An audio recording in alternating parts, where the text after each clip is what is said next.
Minister, I want to welcome you into the House tonight as well, and I want to thank the Fine Gael team tonight for putting down this, the Fine Gael team of this particular government for putting down this particular very important motion that is before us tonight, and using their private members' time to discuss this. Because, Minister, along with a number of colleagues, has been mentioned already, we had a commencement matter here last week and debated with you on this, as I say, this very important matter.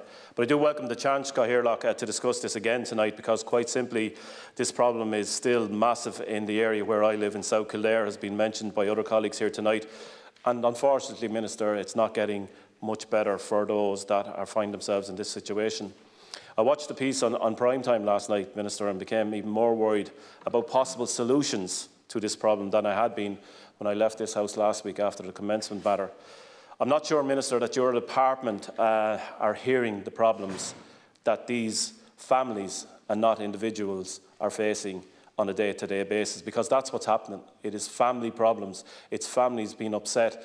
It's families who are not thinking of giving up their jobs. It's families who had to give up their jobs in order to get their children to school.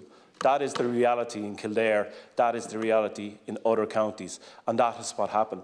And I suppose, Minister, the question that I have for you tonight is, when you sat down with your department to discuss this, did nobody think of those that had concessionary tickets?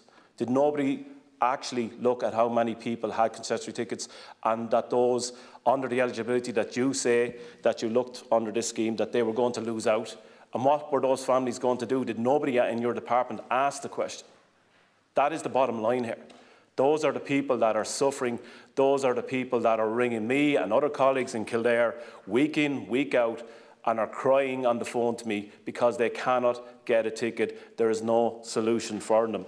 And the issue, I suppose, Minister, is that it's what we do in the next couple of weeks. It's not next year that this has to happen, because the 6,000, 7,000 or 8,000 that colleagues from the Fine Gael team are mentioning tonight, they're still without tickets. They're still trying to find out solutions of how they're going to get their children to school. And they want to know, have you and your department rang Bus Éireann? Have you determined how much vacancies are on the bus? Because the operators that I've spoken to over the last number of days and weeks are telling me they have not been contacted by anybody in the department or Bus Éireann to find out if there is spare capacity on their buses. And now we're weeks into this crisis, and that's exactly what it is, Minister. It is a crisis. And that is what's happening. I'm getting calls from parents who inform me that they're aware of students who've received tickets and are not using the bus, as other colleagues have said. Indeed, I'm informed of a number of students who are no longer attending secondary school and have received tickets. They're in third level education, but they received secondary school tickets.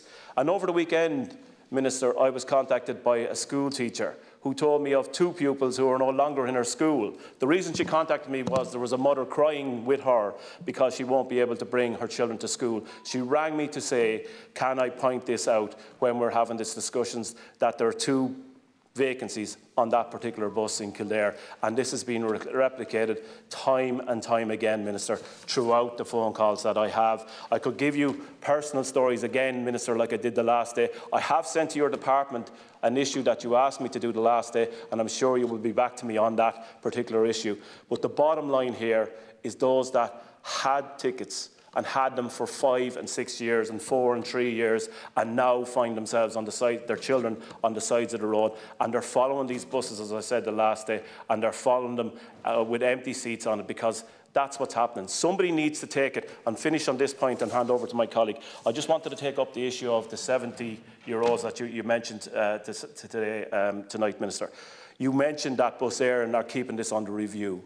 It's not good enough that they're keeping it on review. We need to do like the Minister for Transport did in February of this year and extend that to 75-year-olds, including those ex-personnel, ex-military personnel that can drive buses. There's plenty of them out there. This is about capacity. It's about ensuring that those people, those 6,000, 7,000, 8,000 people, that they actually can get their children to school.